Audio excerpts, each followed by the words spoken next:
Welcome to రాజనీతి. తంబళపల్లి నియోజకవర్గంలో నకిలీ మద్యం తయారీ కేంద్రం వ్యవహారం బయటకు వచ్చిన తర్వాత దీని వెనకాల టీడీపీ నేతలు ఉన్నారన్న ప్రచారం జరిగింది. దీంతో సంబంధం ఉందన్న ఆరోపణల మీద జయచంద్రారెడ్డి అనే నాయకుడిని తెలుగుదేశం పార్టీ సస్పెండ్ చేసింది. ఈ జయచంద్రారెడ్డి ఎన్నికలకు ముందు వైసీపీ నుంచి టీడీపీలో చేరారు. టీడీపీ వాళ్ళు ఎమ్మెల్యే టికెట్ ఇచ్చారు, ఓడిపోయారు. ఎమ్మెల్యే కంటెస్ట్ చేసి పెద్దిరెడ్డి రామచంద్రారెడ్డి తమ్ముడి మీద ఓడిపోయాడు. ఈ అక్రమ మద్యం వ్యవహారాన్ని ముఖ్యమంత్రి చంద్రబాబు నాయుడు గారు సీరియస్గా తీసుకున్నారు. దీని మీద విచారణకు ఒక సిట్ని ఏర్పాటు చేస్తున్నట్టుగా కూడా ప్రకటించారు.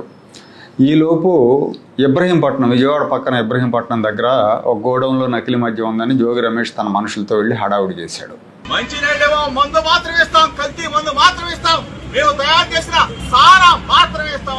ఇక జగన్మోహన్ రెడ్డి గారు వెంటనే రంగంలోకి దిగారు.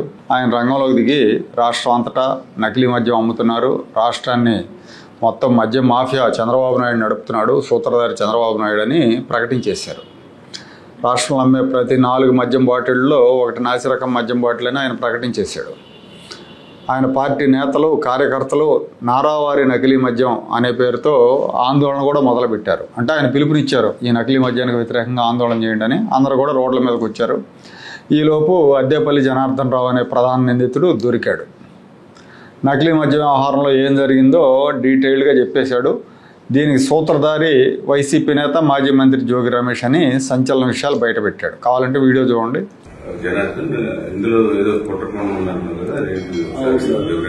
దీనిలో నా పాత్ర ప్రమేయం లేకుండానే జోగి రమేష్ గారి ఆధ్వర్యంలోనే నేను ఇంతకుముందు గవర్నమెంట్ లో ఉన్నప్పుడు కూడా తెచ్చుకొని చేశాను సార్, బయట నుంచి తెచ్చుకొని. అదేవిధంగా గవర్నమెంట్ రాగానే అదంతా ఆగిపోయింది సార్. మళ్ళీ మొన్న టీడీపీ గవర్నమెంట్ రాగానే అవన్నీ ఆగిపోయింది సార్. ఏం చేయడం లేకుండా బాగా స్ట్రిక్ట్ అయిపోయేటప్పటికి ఇక నేను కూడా ఆగిపోయాను సార్ మొత్తం. ఆ తర్వాత మన ఏప్రిల్లో 2025 ఆ టైంలో మళ్ళీ జోగి రమేష్ గారిని కాంటాక్ట్ చేసి మాట్లాడదాం రమ్మంటే నేను మన తమ్ముడు ద్వారా మాట్లాడాను సార్. టీడీపీ గవర్నమెంట్ మీద ఏదో రకంగా మనం బదులు చల్లాలి, వాళ్ళు బ్యాడ్ చేయాలి, మనకి అప్పుడు మైలేజ్ ఎక్కువ ఉంటుంది అని నువ్వు ఇంతకుముందు చేసేవాడు కదా, చేశారు కదా, అందరినీ మళ్ళీ పిలిచి జైల్లో పెట్టన్నారు సార్. నేను ఇబ్రహీంపట్నం అనుకున్నా సార్. తర్వాత నేను మా క్లాస్మేట్ జయచంద్రారెడ్డి తమ్ముడిపల్లి అని తెలిసేటప్పటికి చిత్తూరు జిల్లా, ఉమ్మడి చిత్తూరు జిల్లా వచ్చింది కాబట్టి ముందు అక్కడ ప్లాన్ చేద్దాం, చంద్రబాబు గారిని బ్యాన్ చేయడానికి అక్కడ చేద్దాము. నేను అక్కడ వైన్ షాపులో వాళ్ళకి వచ్చినాయి, వాళ్ళు చేసుకోలేకపోతే నేను తీసుకుంటున్నానని చెప్పి జోగి రమేష్ గారు చెప్పాను సార్.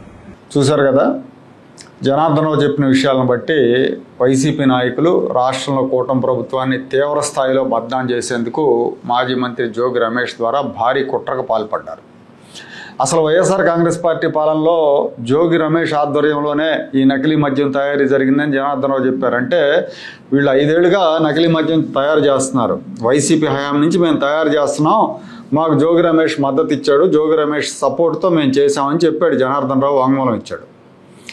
వైసీపీ ప్రభుత్వం ఉన్నప్పుడు జోగి రమేష్ సూచనల మేరకే ఈ నకిలీ మద్యం తయారీ ప్రారంభించామని కూడా చెప్పాడు. అప్పట్లో అందరూ నాసిరకం మద్యం తయారు చేశారు, అన్ని డిస్టిలరీలు తీసుకొని. దానికి సంబంధించిన విచారణ ఒక పక్క జరుగుతూనే ఉంది.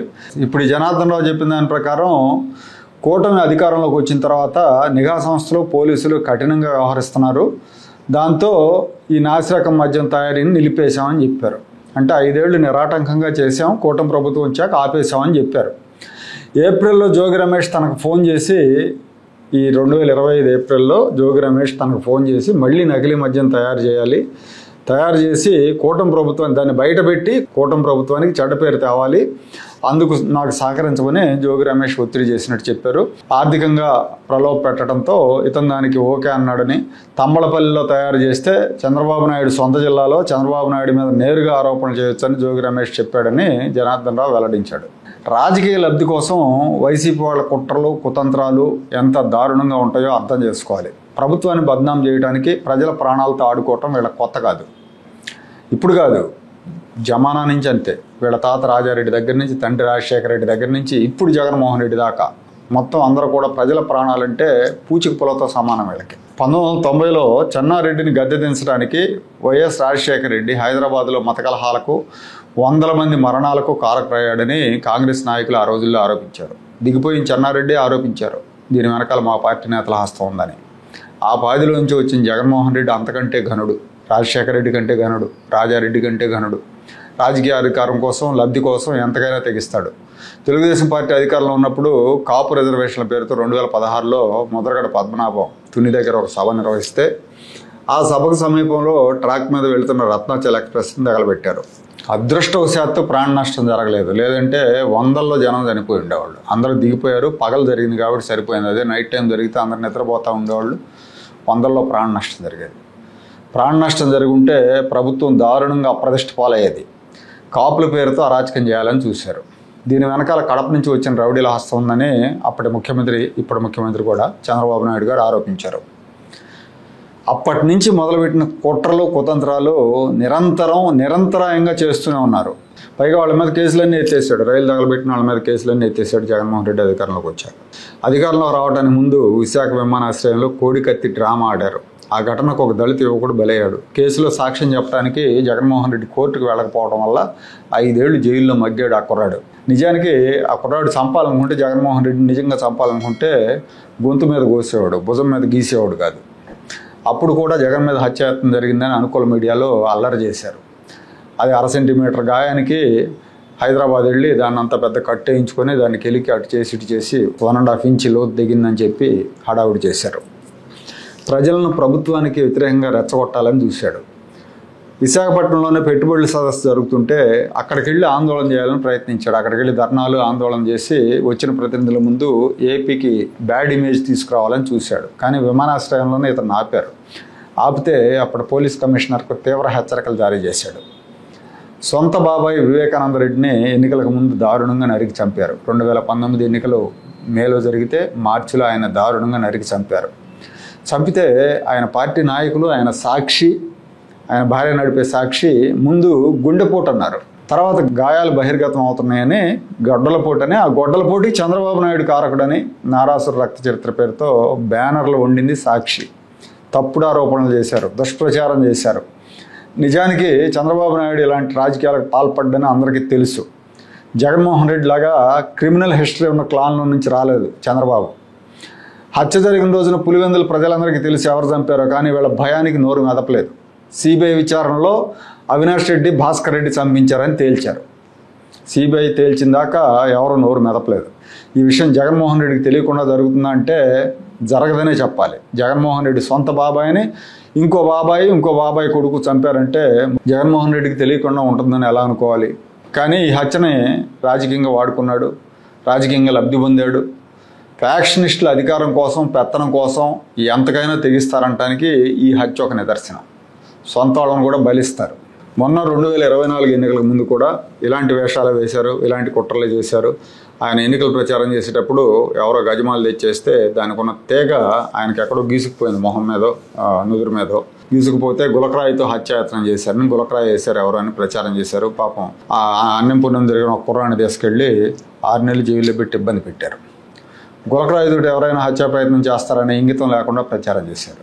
నిజంగా చంపాలనుకున్నాడు గులకరాయితో ఎందుకు కొడతాడు? ఒక పెద్ద బాంబు తీసుకుని కొడతాడు. పెద్ద పెద్ద కట్లు కట్టుకుని తిరిగారు ఇతను, ఎల్లంపల్లి శ్రీనివాస్. చెప్పుకుంటూ పోతే ఇలాంటి కుట్రలు, కుతంత్రాలు చాలా ఉంటాయి. అధికారంలోకి వచ్చాక ఆయన పార్టీ నాయకులు డిస్టిలరీలన్నీ హ్యాండ్ ఓవర్ చేసుకొని నాసిరకం మద్యం అమ్మారు. ప్రజల ప్రాణాలతో చెలగాటం ఆడారు. దీని మీద సిట్ విచారణలో కీలక వ్యక్తులు అరెస్ట్ అయ్యారు. తీగలాగే కొద్దీ ప్యాలెస్ కదులుతూ ఉంది. తన కంటిన బురదని చంద్రబాబు నాయుడు గారికి పూసే ప్రణాళిక రచించారు జగన్మోహన్ రెడ్డి. అందులో భాగంగా జోగి రమేష్, జనార్దన్ రావును కలిసి అతనితో నకిలీ మద్యం తయారు చేయించాడు. ఆ నకిలీ మద్యాన్ని బయటపెట్టి అదేదో చంద్రబాబు నాయుడు చేస్తున్నాడని ప్రచారం మొదలుపెట్టారు. అసలు ఈ నకిలీ మద్యం తయారీలో జగన్ రెడ్డి ఫ్యామిలీ ఎక్స్పర్ట్లని ఇటీవల ఆఫ్రికాలో నకిలీ మద్యం తయారీ వ్యవహారం తేటతెల్లం చేసింది. అంతకుముందు ఆంధ్రాలో చేశారు, ఆఫ్రికాలో చేశారు.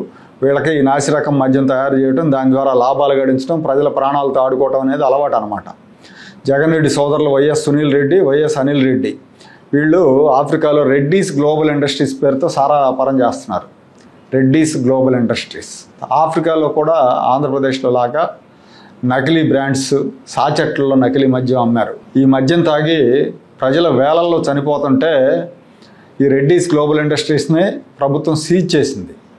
ఆందోళనకు గురైంది. ఆఫ్రికాలో కామరూన్తో పాటు మరికొన్ని దేశాల్లో ఈ వ్యాపారం చేస్తున్నారు. కామరూన్ ప్రజలు పెద్ద ఎత్తున ఉద్యమానికి దిగారు. అక్కడ నడుపుతున్న సారా కంపెనీలో నిబంధనలకు విరుద్ధంగా మద్యం ఉత్పత్తి చేస్తున్నారని గుర్తించి కామరూన్ మంత్రి స్వయంగా ఆ కంపెనీకి సీల్ వేశారు. అలాంటి చరిత్ర, ఘన చరిత్ర, అలాంటి బంధువులను పెట్టుకుని జగన్మోహన్ రెడ్డి చంద్రబాబు నాయుడు మీద ఆరోపణలు చేస్తున్నాడు. తన రాజకీయ ప్రయోజనాల కోసం ఎంతకైనా తెగించడానికి, ఎవరినైనా బలి చేయడానికి ఈ జగన్మోహన్ రెడ్డి వెనకాడ్డు. ఇలాంటి నాయకుడు ఏ సమాజంలో ఉంటే ఆ సమాజానికి అరిష్టం. ఈ కుట్రలు, కుతంత్రాలు ఇక ముందు కూడా చేస్తాడు, ఆగడు.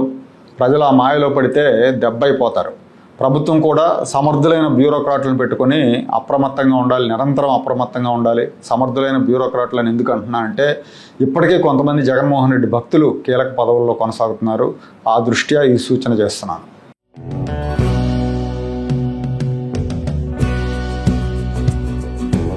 Like, share and subscribe to Rajaniti channel.